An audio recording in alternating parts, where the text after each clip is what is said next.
and thank you for joining us for the first Australian War Memorial History webinar. I would like to begin by acknowledging the Ngunnawal people, the traditional owners on the land on which we are meeting this morning. I pay my respects to their elders, past and present.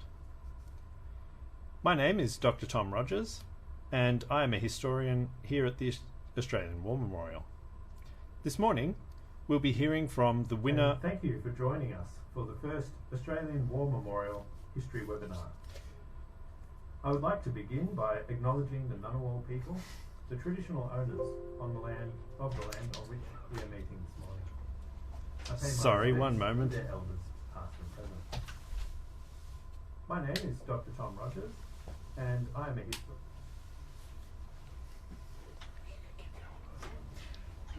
Sorry about that.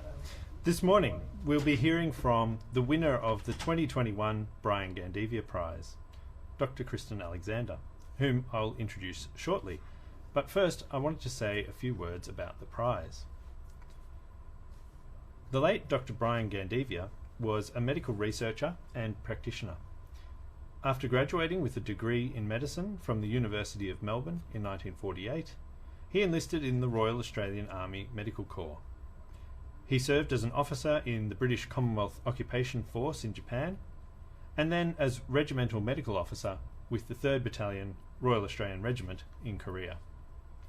He later wrote a history of the medical and surgical aspects of that period of the Korean War. After returning to Australia, Dr. Gandevia had a distinguished career in respiratory medicine and published widely on aspects of the history of medicine. From 1967 to 1983, he served on the Australian War Memorial Board of Trustees and later as a member of the Council of the Australian War Memorial. Dr. Gandevia was a vigorous advocate of historical scholarship at the Memorial and actively promoted the development of research and publications in Australian military history. I would like to extend the thanks of the Australian War Memorial to Brian's son, Professor Simon Gandevia, for his support of the prize that commemorates his father's legacy.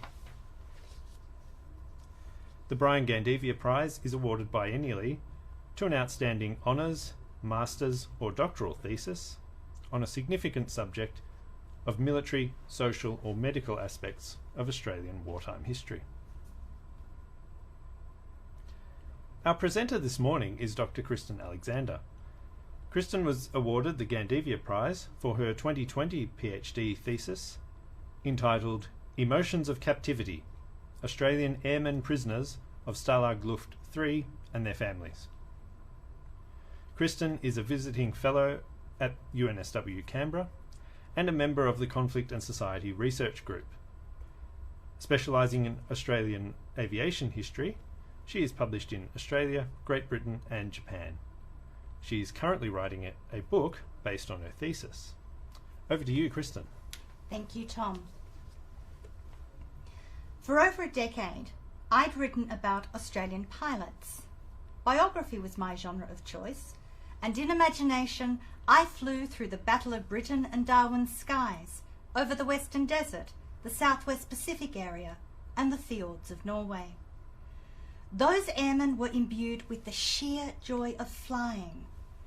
Recognising their deep, visceral connection to flight, I wondered how they would have coped if they could not fly, if they had been grounded not through war's end, choice, or death, but because of captivity.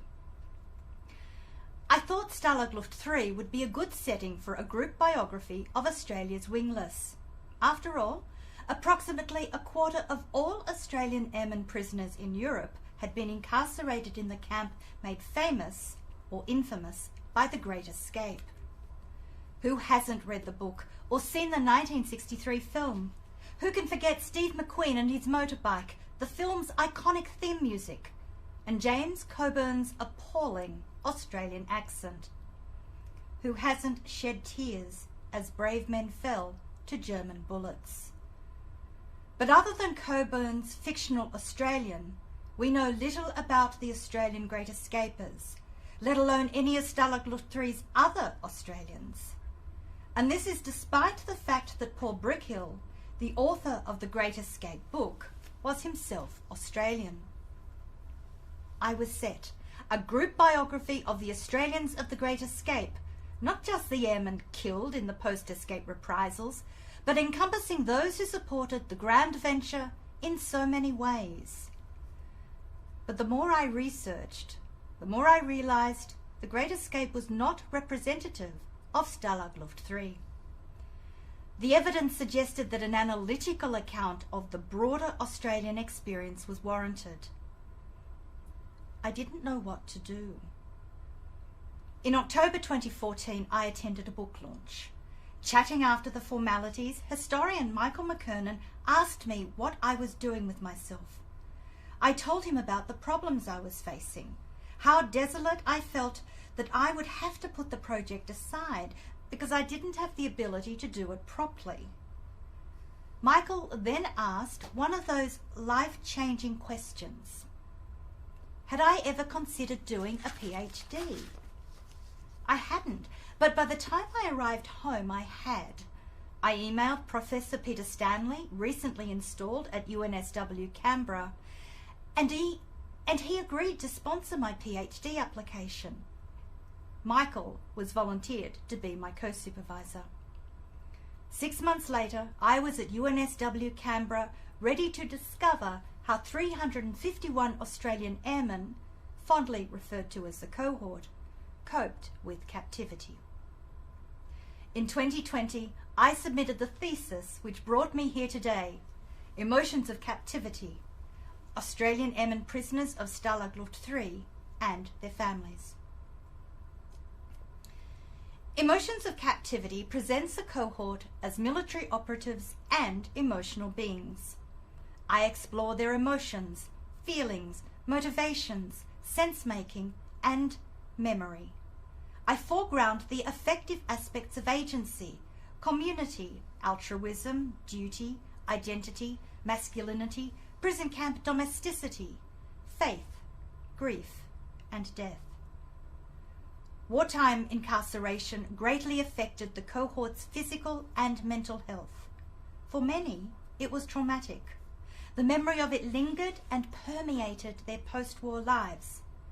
As such, I also highlight the emotions and legacy of captivity trauma. In Emotions of Captivity, I explicate 3 central arguments. The first is that the cohort did not passively accept captivity.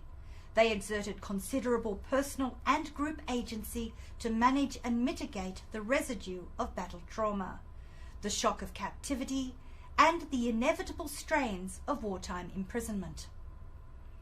By consciously declining to succumb to the futility of existence, as one man termed it, they remained potent military operatives, albeit behind barbed wire. The dream of home and the prospect of homecoming is central to military experience. Familial bonds are vital to survival. Accordingly, Emotions of Captivity secondly argues that captivity extended beyond the confines of the prison camp to home, embracing the airmen's families and supportive networks. But family members were not simply helpmeets. Their own affective responses, including anxiety, anguish, and grief, are a significant part of the captivity experience, as is their agency. My third argument builds on co-supervisor Michael McKernan's contention that this war never ends for either POWs or their loved ones. Recognizing then that the effects of captivity did not cease at liberation or homecoming, I examine the emotional, psychological, and moral consequences of wartime imprisonment which infiltrated and in many cases dominated the former prisoners' post-war lives and those of the hidden casualties of captivity, the airmen's families. Before moving on, I want to quote the Australian War Memorial's Bryan Gandevia Prize judging panel. I'm not just blowing my own trumpet, there's a point to this. Richly researched and well written, Emotions of Captivity's descriptions of life in captivity and its impact is wide-ranging and comprehensive. As well as tackling taboo subjects such as sexuality and suicide, the post-war experience of prisoners is followed to address contemporary understandings of ongoing trauma. That traumatic residue of European captivity, especially among airmen prisoners, has been little recognised. It's an important story, but who on earth ever reads a thesis beyond your supervisors, family, examiners, and in my case, a judging panel? Through the Bryan Gandevia Prize, I hope to highlight the wartime, lifelong, and intergenerational challenges of captivity. I'm grateful to the Australian War Memorial for providing me the opportunity to do that today. Given my original motivation for embarking on a PhD, I've been busy rewriting for a broader readership. I've thrown away the academic scaffolding, restructured, inserted new chapters on the Great Escape, and included more illuminating stories. In time, I hope others will read about Australia's airmen prisoners of Stalag Luft III and their families, and discover their experience of captivity and its legacy. Emotions of Captivity draws on a considerable distributed archive of autobiographical, visual, and material evidence, all including letters, diaries, photographs and artworks, poetry, oral history interviews, and even objects such as brooches, sand, spoons, and bits of tiles express and reflect emotional lives. One of the most important sources of effective evidence is the wartime logbook, a personal narrative unique to the European captivity experience, containing photographic and artistic images, poems and recipes, news clippings, and lists of recordings listened to, books read, and films watched. Wartime logbooks are similar to commonplace books. Some POWs used them as diaries. As well as being personal records of captivity, many included contributions by fellow prisoners. Accordingly, they serve as communal as well as personal records of captive life and effect. Wives, fiancés, and sweethearts were integral to the captivity experience. While we can discern their responses through the cohort's correspondence and diaries, their own voices are crucial. As such, I also drew extensively on women's writings and memory. Of particular note are two collections of reciprocal correspondences. Those between Beryl Smith and her fiancé Charles Fry exist because Beryl made carbon copies of all of her letters and kept them with those she received from Charles. Doug Hutchinson carried the letters he had received from his wife Lola on the forced march. They took up precious space in his pack, which could have been used for food, but he couldn't bear to part with them. Later, Doug gathered Lola's letters with those he'd written to her during their years apart and lovingly preserved them. Memories are also important sources. Many family members shared details of their lives with former prisoners and with former airmen themselves. One series of interviews in particular greatly influenced the direction of my thesis. During the course of 9 detailed conversations, Alec Arnell kept returning to the distress he felt at putting aside his religious convictions to join the Air Force, the act of killing, becoming a POW, and losing his faith. I suspected the source of that distress was deep moral troubling. I discussed this with Alec, who agreed that it was likely. He then bravely agreed to speak to me in another interview dedicated to his moral dilemmas. That prompted me to reappraise other written and medical evidence, to speak with family members about the possibility that their former POW had also experienced some degree of moral troubling. Chapter 11, which I will tell you about soon, owes its existence to Alec. My most important source of experience and effect is testimony contained in medical records compiled by the Repatriation Department, and after its name change in 1976, the Department of Veterans Affairs. Although they were not yet in the public domain, DVA graciously granted me special access to almost 100 files. Those records proved game-changing for my thesis. They revealed that many of the cohort had experienced some degree of temporary, long-term, or permanent psychological damage, including captivity trauma. They also indicated that a significant proportion of men suffering decades of trauma were morally troubled. Some had moral injury. In addition, DVA files highlighted that women and other family members were victims of captivity trauma. They had suffered domestic abuse and violence at the hands of the psychologically distressed. That evidence sent me direct to the divorce archive, where I found harrowing accounts of captivity-related violence in the home. Emotions of Captivity is a thematic thesis divided into 4 parts. Family archivists allowed me to copy their photographs and records, and I made full use of them as both sources of experience and effect. You'll see many of them as I survey each chapter. Part 1 contains the introduction as well as Chapter 1, in which I overview the cohort's social and military backgrounds and discuss their motivations for enlisting. I outline the German and Italian captivity infrastructures, Stalag Luft III's history and organisation, and the arc of the cohort's experience. I also established the framework of resilience, which was central to successful coping behind barbed wire, and which later underpinned the cohort's ability to live with captivity's aftermath. Part 2 focuses on how the cohort, as airmen, active servicemen behind barbed wire, and men of emotions, drew on their specific service culture and effective bonds to implement strategies to mitigate and ameliorate the strains of internment. Starting with capture and interrogation, then moving on to incarceration in Stalag Luft III, in Chapter 2, I examine the cohort's personal and collective agency in the early stages of captivity. I focus on their morale-raising strategies based on humour, laughing at how they were captured, their living conditions, their plights as POWs, and their seemingly interminable confinement.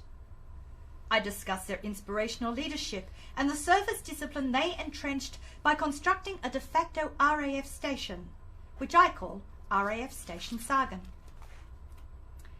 This chapter also examines the POW's new martial identity.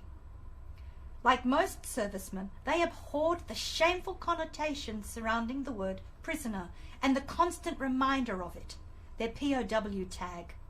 The German word Kriegsgefangener, war prisoner, emphasized the sense of emasculation and powerlessness airmen felt when removed from aerial operations.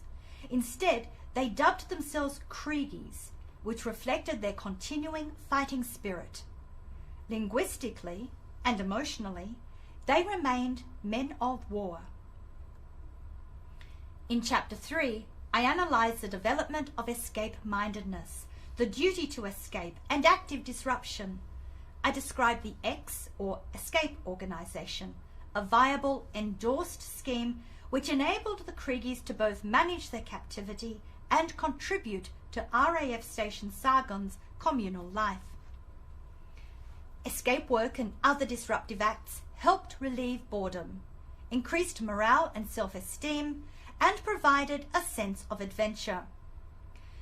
They were also expressions of martial identity, the active airmen on duty in the barbed wire battleground.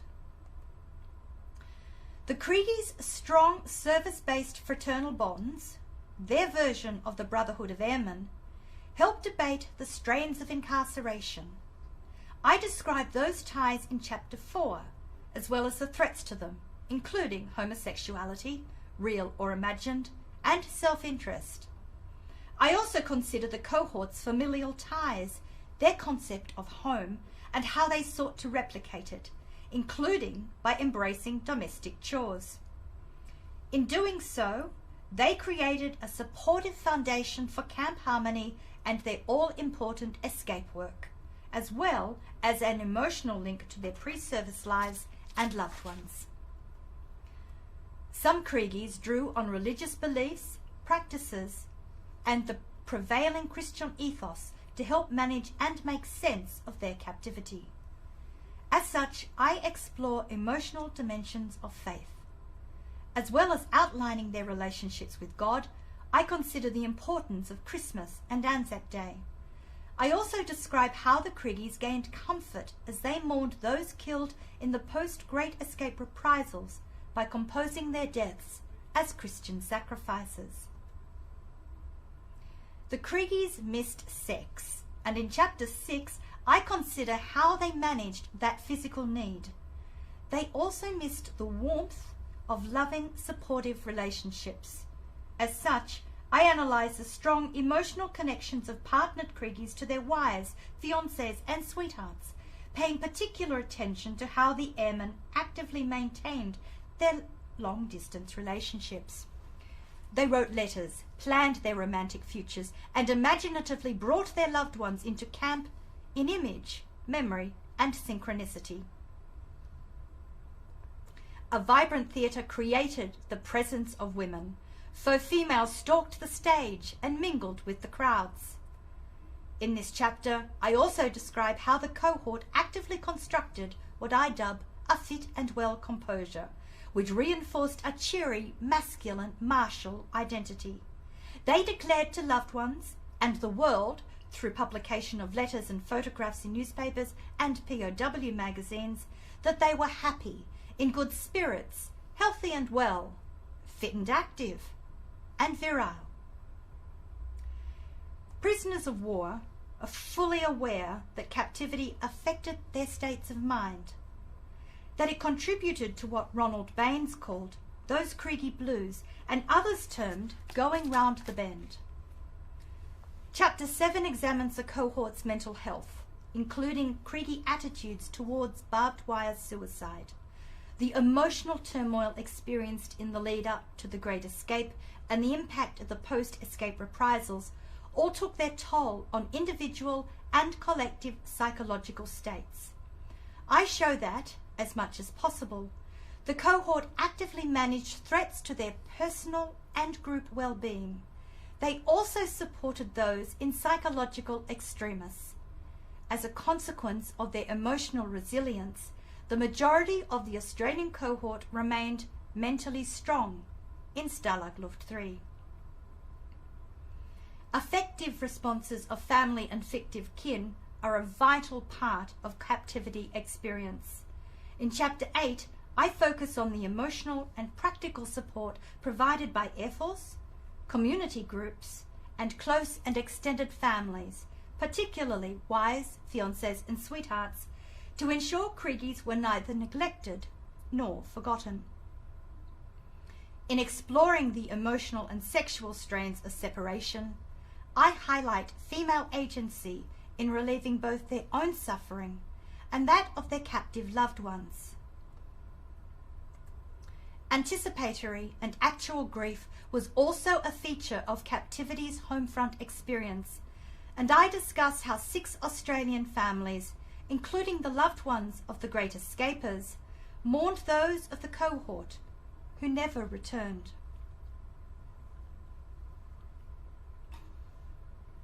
Part 3 turns to post-war lives and the long legacy of captivity.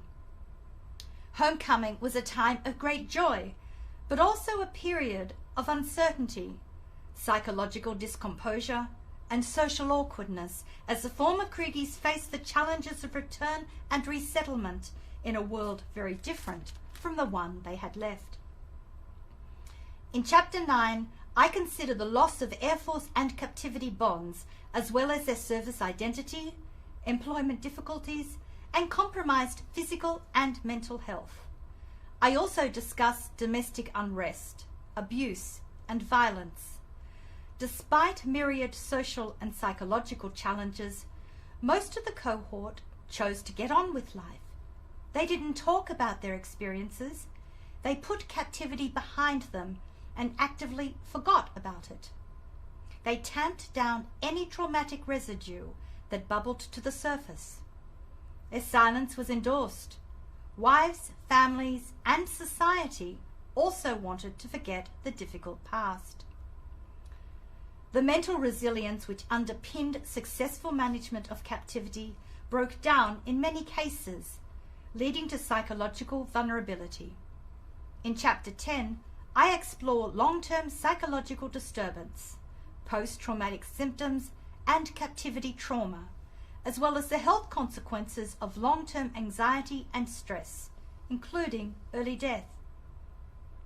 This chapter also highlights those men whose psychological distress was so great that they contemplated, attempted, or committed suicide.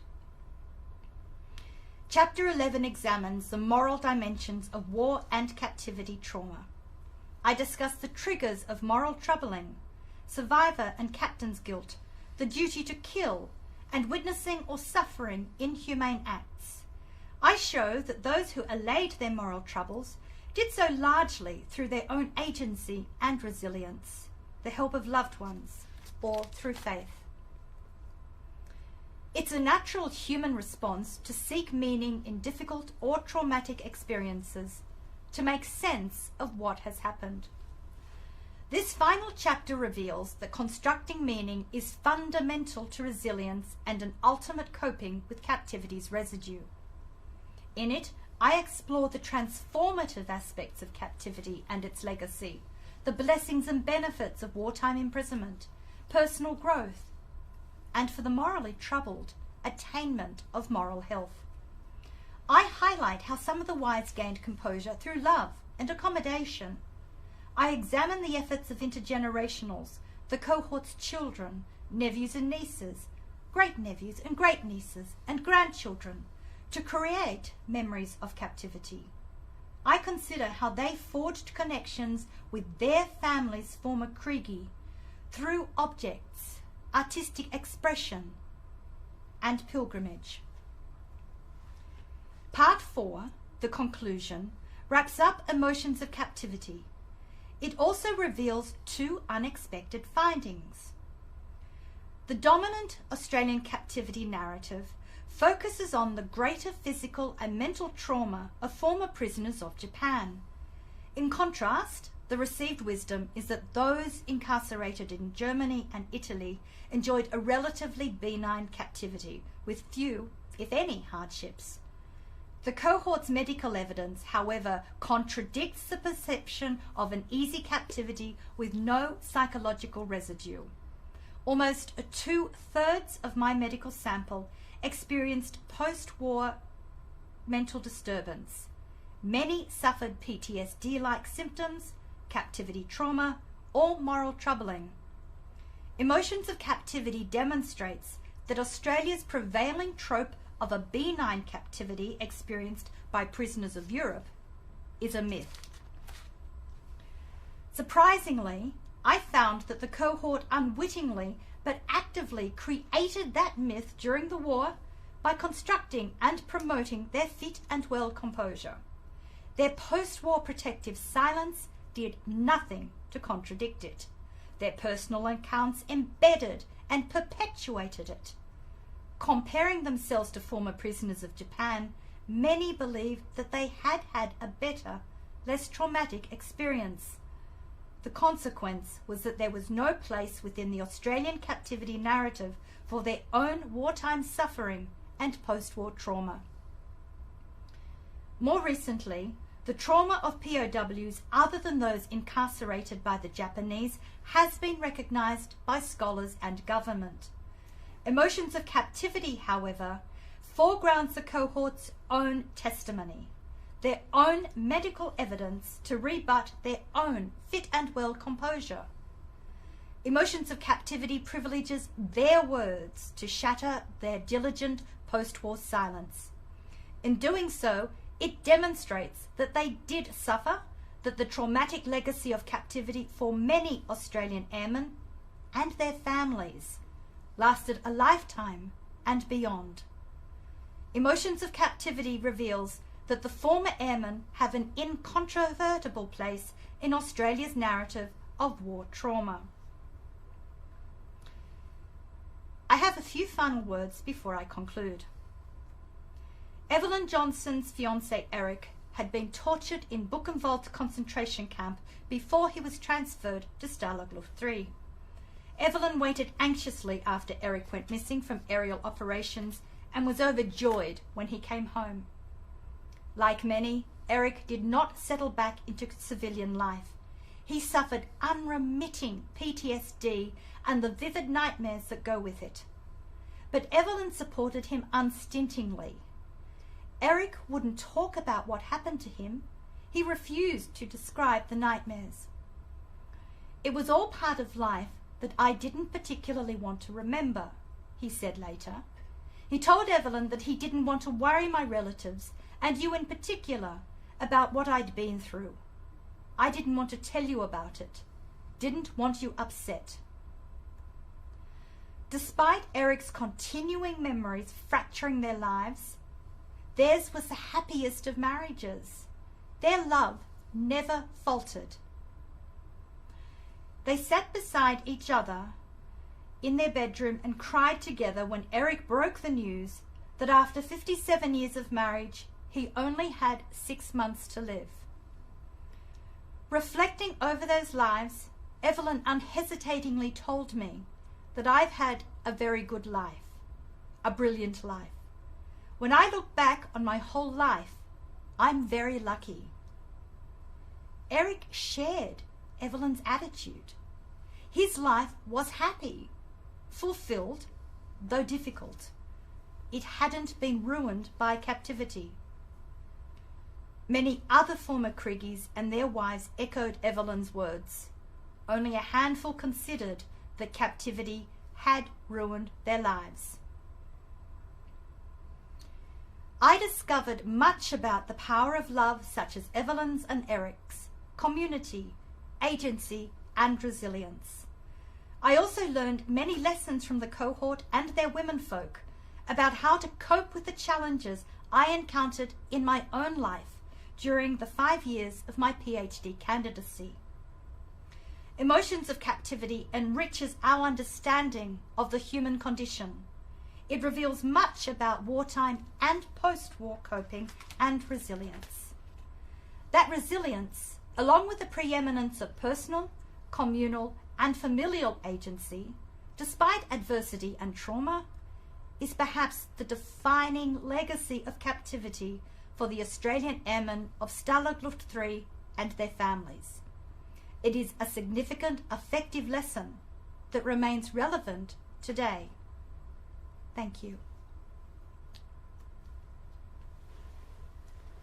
Thank you, Kristen, for a fantastic guided tour through your thesis and through your process. It was fascinating to hear that story of how the thesis came together and how you used the sources that you found. We've got a few questions coming through now. We've got one here from Dr. Carl James, the head of history at the Australian War Memorial. And Carl writes, "You have written a number of biographies of Australian airmen. Did that experience help you in researching and writing your thesis? How did it play into your thesis?" As a biographer, I was used to delving into my subjects' lives. I wanted to know everything about them. I dredged up as much evidence as I could. I spoke to as many people as I could. All of my subjects had died, so I could never speak to them, but if they had spoken on the public record, I dug it up. I wanted to do that again with Thesis, but you obviously can't do that when you're looking at 350 odd airmen. So I had to move from the individual to the collective. But at the same time, the questions I asked as a biographer, what did they feel rather than what did they do? How did they react? Looking at the people who meant things to them, looking at how war affected them. They were all things that I brought into the thesis. So I could still ask the same questions. I had to answer them in a different way. And that's where being a biographer hindered me, because I was used to telling a story, following a narrative arc that was essentially a life. And now I had to find meaning in the story and analyze it. I had to look at commonalities or the outliers and and analyse what that meant. And I couldn't write in the same descriptive, narrative, pacey way that I used to. I had to transfer or learn the skill of writing in a scholarly fashion. So yeah, being a biographer helped immensely, but it also hindered. Yeah, of course. Just having a look through the questions here. We have another one here. You talk a lot about the whole life of the Kriegies and the cohort of Kriegies that you looked at. How confident were you in your ability to link events later in the lives of the former prisoners with the trauma that they had suffered as prisoners of war? Once I got my little hands on the DVA medical records, it was actually very easy, because they had spoken about what they were going through now, the trauma, and they were relating it directly back to captivity. Some of them said, well, not these words, but the words to the effect that my trauma is directly related to my period as a captive. That wasn't enough, but others would actually go into great detail. They would describe being in a collapsed tunnel. They would describe the starvation they felt, the nutritional deprivation, the effect on their body during the long march, for example. But it wasn't just the DVA records, because I got them relatively late in my process. It was taking into account, well, again, looking at the patterns.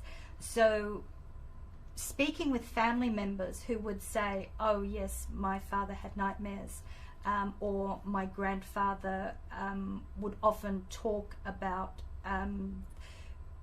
the sort of the forced march and how terrible it was. So the patterns across a broad range of evidence. And of course I was able to link the now with the past through official records by the Red Cross, for example, some camp records. One of the images up there was a prisoner of war card, which showed, you know, their photo, their thumbprint. But they also were a record of time they spent in the camp lazarette, and some of them indicated when they were in there for reasons related to psychological disturbance. For instance, long periods of diarrhea. One chap had asthenia. One had, which is sort of like a neurosis kind of thing. Neurosis was written down. So I had evidence across the decades, and the men themselves would link back. Prisoner of war trust records, statements written to the South Australian Prisoner of War Association when they were trying to lobby for prisoners of Europe to gain government compensation. So a lot of evidence. So I was really, really confident. Yeah, it sounds like that's a great sort of spread of evidence, including from the men themselves. We probably have time for one more question. You discuss Chapter 11 a fair bit, and you talk about moral troubling. And I was wondering whether you could expand on that topic a little bit. What were some of the moral troubles that you found former prisoners suffered?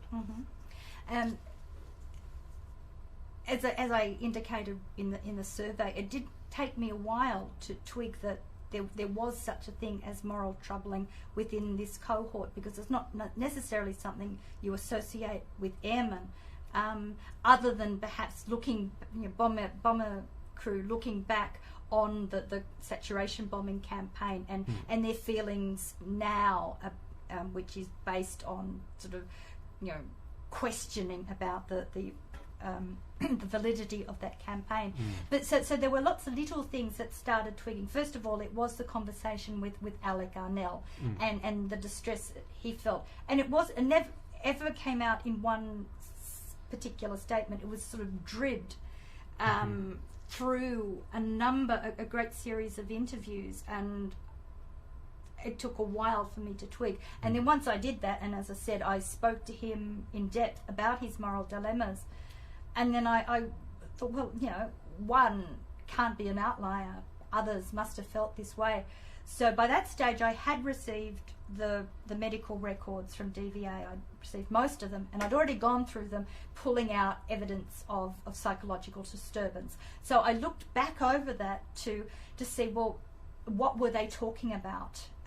What upset them so much? So I guess in a way it's sexual analysis, because you're looking behind what they're saying. So that they were talking about the pilots, the distress they felt at their crew members' deaths, or the fact that they couldn't save their lives, and that's what I called captain's guilt. Yep. Other members of the bomber crew, the fact that they survived and others didn't, and the fact that many of them actually owed their lives to the fact that someone self-sacrificed, that their pilot went down in the aircraft so they had time to bail out. Others survived because someone stayed behind and shoved them out, and by the time that person had helped everybody living out, there wasn't enough time. The aircraft was too low for them to successfully bail out.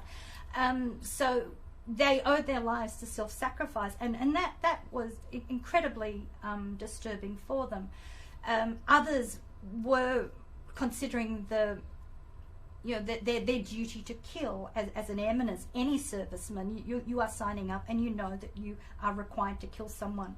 But there was sort of a tension here in that, specifically fighter pilots, they didn't necessarily join up because they wanted to kill someone. They joined up because they wanted to fly.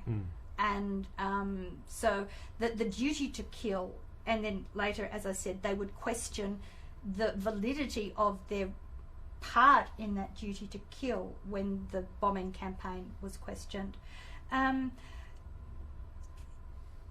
People who witness atrocious acts are often very, very disturbed. I mean, it's visually distressing, it's psychologically distressing, but they weren't able to shut themselves off it, and particularly the Australian airmen who were incarcerated in Buchenwald concentration camp, because they some of them drove the carts that took bodies to the incinerators. They smelt the sickly smell of death. It was around them. So they were witnesses to atrocity. But also some of the men in the camps witnessed that as well. In the later stages, they were in camps with Russian prisoners, and they died, and they were treated appallingly, and so they saw that, or they smelt that, so that disturbed them. So the moral things were the things that disturbed them. I mean, moral injury is equated to a wounding of the soul, a soul wound. So it was a very personal, it was a very intimate thing. It was a deeper dimension than psychological disturbance. It was something that couldn't be treated because it wasn't necessarily recognised. Some people, and one man, it really speaks to us as a connected species. He was so disturbed by what humanity did, what the Germans did, even what the Allies did in prosecuting the war. He was so connected to humanity, and John Donne said it, no man is an island, that he personally suffered because of that. And so there were lots of little reasons, but there were enough of them so that you could see that there was a pattern of that deep ethical disturbance, and most of those men also had psychological disturbance. So you had to ask the question, even when they were treated by a psychiatrist or a psychologist, why weren't they cured? Was it because of this moral dimension? And I believe that was the case. But some people did get through it, like Alec, for example, and they did it through deep reflection. Their faith helped a lot. Some actually physically atoned. They did good works, and which is a natural thing, especially for those people, because they were of an age where it was, people did go and do charity work, but theirs had a different dimension. It was sort of like making up for the badnesses.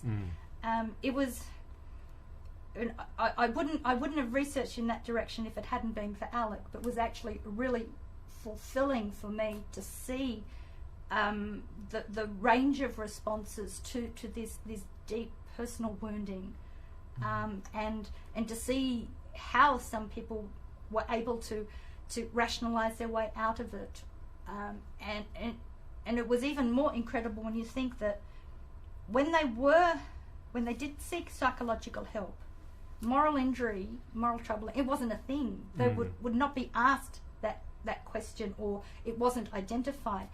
So for them to kind of get themselves out of it was part of, it was their agency, or the agency of their families. To me, it was one of the most wonderful aspects of my research following that trail. Yeah, it's a fascinating journey through human experiences, as you've said. Yeah. Well, thank you very much for spending time with us this morning and talking us through your thesis. It's a fascinating story, and congratulations once again on winning the Bryan Gandevia Prize. Thank you, Tom, and thank you, Australian War Memorial. Yes, thank you all for tuning in. Our next webinar in the series will be this October, and it will be on the topic of Australian soldier letters from the South African War. Until next time, goodbye.